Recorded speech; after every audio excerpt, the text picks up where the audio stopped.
Electric vehicle अगले 10 सालों के लिए सबसे बड़ा बज़वर्ड और शायद सबसे बड़ी टेक्नोलॉजी होने वाली है। ये मैं ऐसे ही नहीं फेंक रहा हूँ। शार्क टैंक देखा है? 1-1 करोड़ की डील मिली है यार ईवी के स्टार्टअप्स को। और यूएस के अंदर होता है सुपर बोल, जिसके अंदर बहुत महंगे रेट होते हैं एड्स के। और उसके अंदर जनरल मोटर्स, बीएमडब्ल्यू, पोलस्टार, किया, hyundai, इन सब लोगों ने इलेक्ट्रिक व्हीकल पर बात करते हुए अपने एड्स चलाए हैं, जिस पर मिलियंस खर्च करे हैं।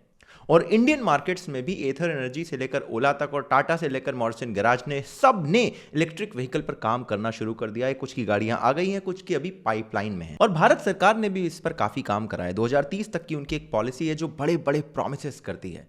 और वैसे भी फ्यूल कब तक चलेगा यार, कभी ना कभी खत्म होगा। इलेक्ट्रिक व्हीकल ही आगे फ्यूचर है।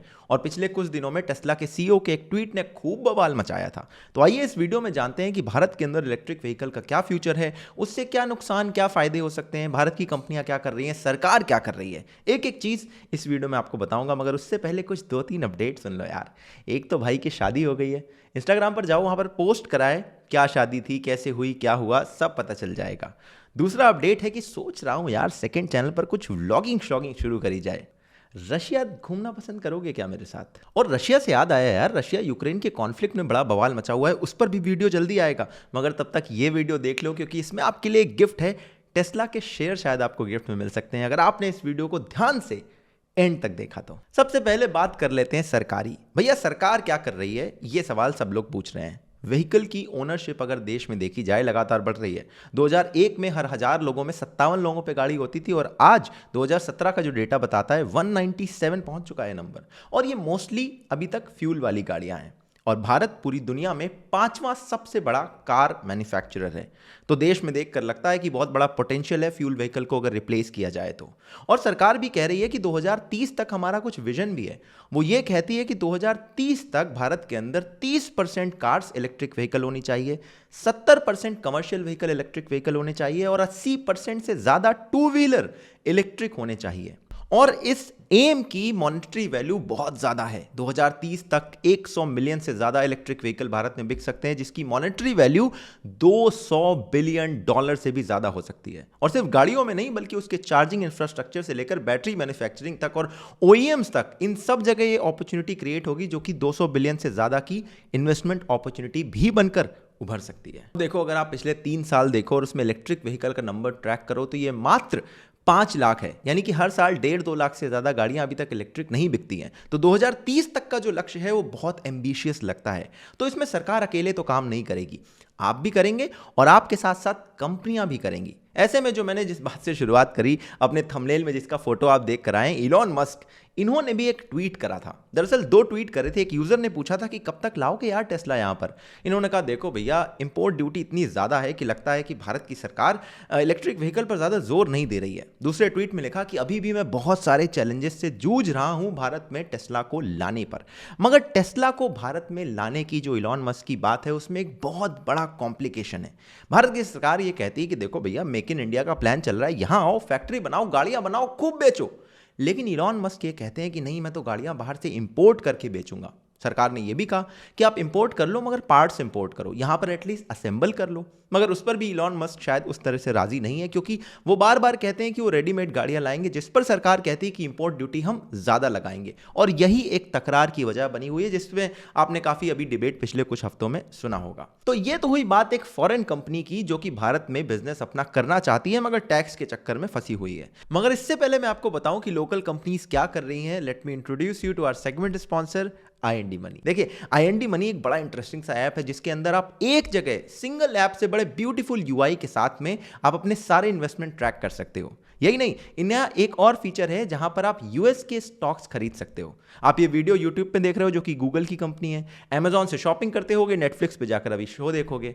और ये सारी यूएस की कंपनीज की ग्रोथ में अगर आप पार्ट बन रहे हो, तो इनके शेयर खरीद के आप इनकी ग्रोथ में बेनिफिट भी कमा सकते हो। और इसी चीज को फैसिलिटेट करता है आई.एन.डी. मनी, जिसके जरिए आप यूएस के स्टॉक में इन्वेस्टमेंट कर सकते हैं। अच्छा, यूएस में एक बड़ी इंटरेस्टिंग चीज है, आप फ्रैक्शनल स्टॉक खरीद सकते हैं। मतलब कि आप पूरा एक स्टॉक ना खरीदकर उसका कुछ छोटा सा हिस्सा खरीद लें। भारत में ये चीज पॉसिबल नहीं होती। और दूसरा, अगर आप रुपी और डॉलर का रेशियो भी देखेंगे, तो लगातार रुपी कमजोर होता जाता है। पिछले अगर आप 10, 15, 20 सालों का डेटा देखें, तो अगर आप डॉलर में निवेश करते हैं, तो इससे भी आप थोड़ा सा फायदा कमा सकते हैं। इसके अलावा अकाउंट ओपनिंग से लेकर ब्रोकरेज या कमीशन, ये सारे चार्जेस यहाँ पर जीरो हैं। तो वेट किस बात का कर रहे हैं, डिस्क्रिप्शन में इनका लिंक दिया हुआ है, वहां पर जाइए, अपनी आईडी यहाँ पर बनाइए और रिवॉर्ड सेक्शन में आपको टेस्ला के कुछ फ्री स्टॉक मिलेंगे एज अ गिफ्ट। और अगर आप प्ले स्टोर पर जाते हैं या ऐप स्टोर पर जाते हैं, वहां से भी डाउनलोड करेंगे तो याद रखिएगा कूपन कोड है OL टेस्ला और इसके जरिए आप इस फ्री गिफ्ट को क्लेम कर पाएंगे। आप ये सब करिए और हम लौटते हैं अपनी कहानी में वापस। अब टेस्ला तो हो गई फॉरेन कंपनी, तो भैया इंडियन कंपनीज क्या कर रही हैं? सबसे पहला नाम आता है ओला इलेक्ट्रिक का, जो कि फ्यूचर फैक्ट्री सेटअप कर रहे हैं तमिलनाडु के अंदर।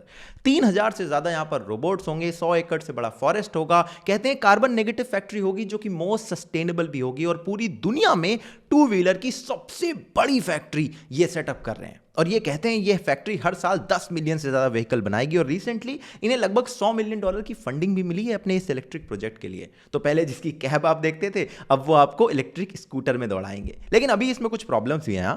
जिन लोगों ने बुक करा था, कई सारे लोगों को अभी उसकी बुकिंग नहीं मिली है, और जिन्हें मिला भी है उनको भी कह रहे हैं स्कूटर में कुछ प्रॉब्लम्स आ रही हैं।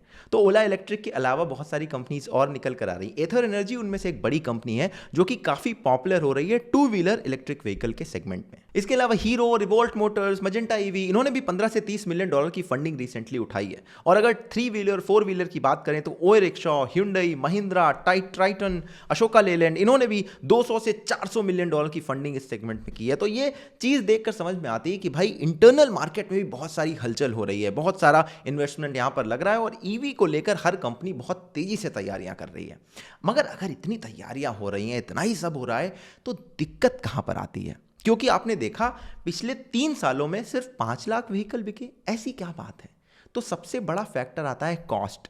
अगर आप बाहर की कंपनी जैसे टेस्ला की गाड़ी उठाकर देखें, 60-70 लाख की तो वैसे ही मिलती हैं, 1-1 करोड़ तक की मिलती हैं। भारत में आएगी, अगर यहाँ पर असेंबल या मैन्युफैक्चर नहीं हुई तो इतना बड़ा टैक्स ड्यूटी लगेगा कि वो कार अफोर्ड करना किसी आम आदमी के तो बस की नहीं है।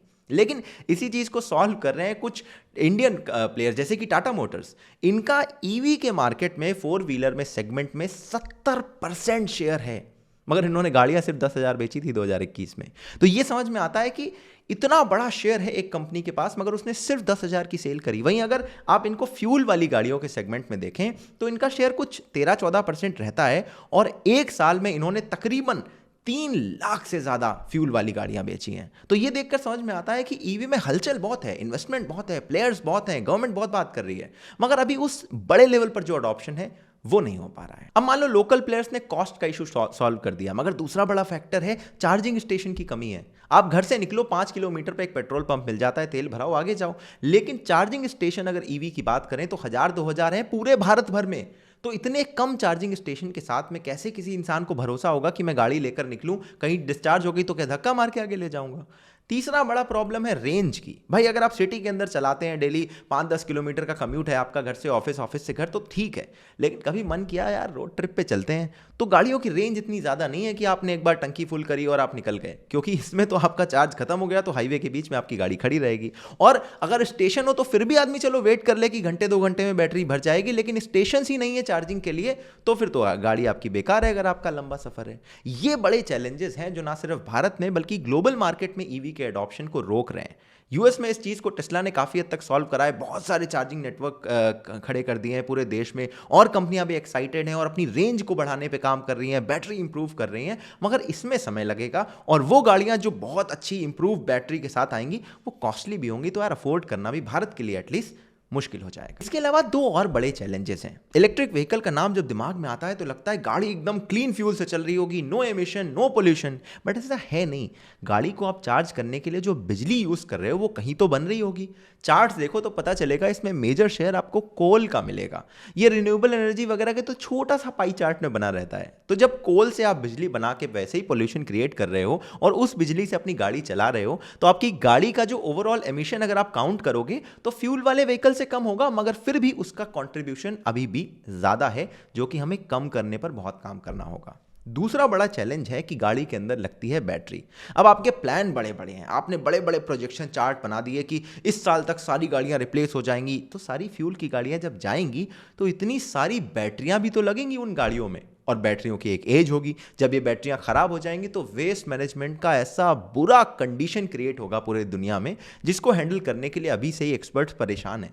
लेकिन ये एक्सपर्ट्स ये मानते हैं कि चूंकि इसमें रेयर अर्थ मटेरियल यूज होने वाले हैं तो हम इसको रिसाइकलिंग पर और जोर देंगे। अब आज के टाइम पर रिसाइकलिंग की क्या टेक्निक है और जब ये गाड़ियां फुल स्केल पर रिप्लेस हो जाएंगी सारी फ्यूल की गाड़ियां, तब क्या टेक्निक होगी, ये भी बहुत बेट कर रहे हैं एक्सपर्ट। तो कहते हैं तब तक हम ऐसी टेक्निक बना लेंगे कि हम इन सबको रिसाइकल कर सकें। और अगर आप अभी करंट की सिचुएशन देखो, साल की कितनी लाख 1.5 लाख गाड़ियां बिक रही हैं, तो ये कहना कि 2030 में हम 30% कार को भारत के अंदर इलेक्ट्रिक बना देंगे, थोड़ा सा लगता है कि बहुत हाई एक्सपेक्टेशन है सरकार की। सरकार कोशिशें कर रही है, हर स्टेट गवर्नमेंट अगर आप देखो तो टैक्स, जो रोड टैक्स होता है उसमें छूट मिलती है अगर आप इलेक्ट्रिक गाड़ी खरीदो, कहीं आधा हो जाता है, कहीं पूरा माफ हो जाता है, और सब्सिडी मिलती है अगर आप ये खरीदो। मगर उसके बावजूद भी लोगों के अंदर ये जो कंसर्न मैंने बताया उसकी वजह से इलेक्ट्रिक व्हीकल अभी भी खरीदने के लिए वो एक्साइटमेंट नहीं है। तो सरकार को भी शायद अपनी तरफ से ज़्यादा इंसेंटिव करने पड़ेंगे, टेक्नोलॉजी और अच्छी होनी पड़ेगी, और उसके साथ साथ कॉस्ट भी कंट्रोल रखनी पड़ेगी, तब जाकर ये कुछ हो पाएगा। अच्छा, वैसे एक बार सोच के देखो कि जब सारी फ्यूल की गाड़ियां खत्म हो जाएंगी, सिर्फ इलेक्ट्रिक गाड़ियां होंगी, आपके सारे फ्यूल स्टेशन बंद हो जाएंगे, चार्जिंग नेटवर्क बड़े बड़े क्रिएट होंगे। पूरी दुनिया में जो देश अभी फ्यूल की या इस ऑयल की इकोनॉमी पर चल रहे हैं उनकी पावर कम होने लगेगी, और जहां पर रेयर अर्थ मटेरियल ज़्यादा है, जैसे कि चाइना में बहुत ज़्यादा है, उनकी बहुत ज़्यादा पॉलिटिकल पावर बढ़ जाएगी। तो इस पूरी दुनिया का जो स्ट्रक्चर है अगले 20-30 सालों में कितनी तेज़ी से चेंज होने वाला है, ये सोच कर कभी कभी सिर चकरा जाता है। और अगर आप इस सोच में खो गए हैं तो ज़रा मैं आपको याद दिला दूं कि डिस्क्रिप्शन में IND मनी का लिंक दिया हुआ है, आप उस पर क्लिक करिए, OL Tesla coupon code use करिए और अपने टेस्ला के फ्री शेयर को क्लेम कर लीजिए। उम्मीद करता हूं आपको ये वीडियो पसंद आया होगा। भैया लाइक शेयर सब्सक्राइब सारी चीज़ें कर देना, अब तक तो समझ गए होगे। मैं आपसे मिलता हूं ऐसे अगले किसी और इंटरेस्टिंग वीडियो में। जय हिंद, वंदे मातरम।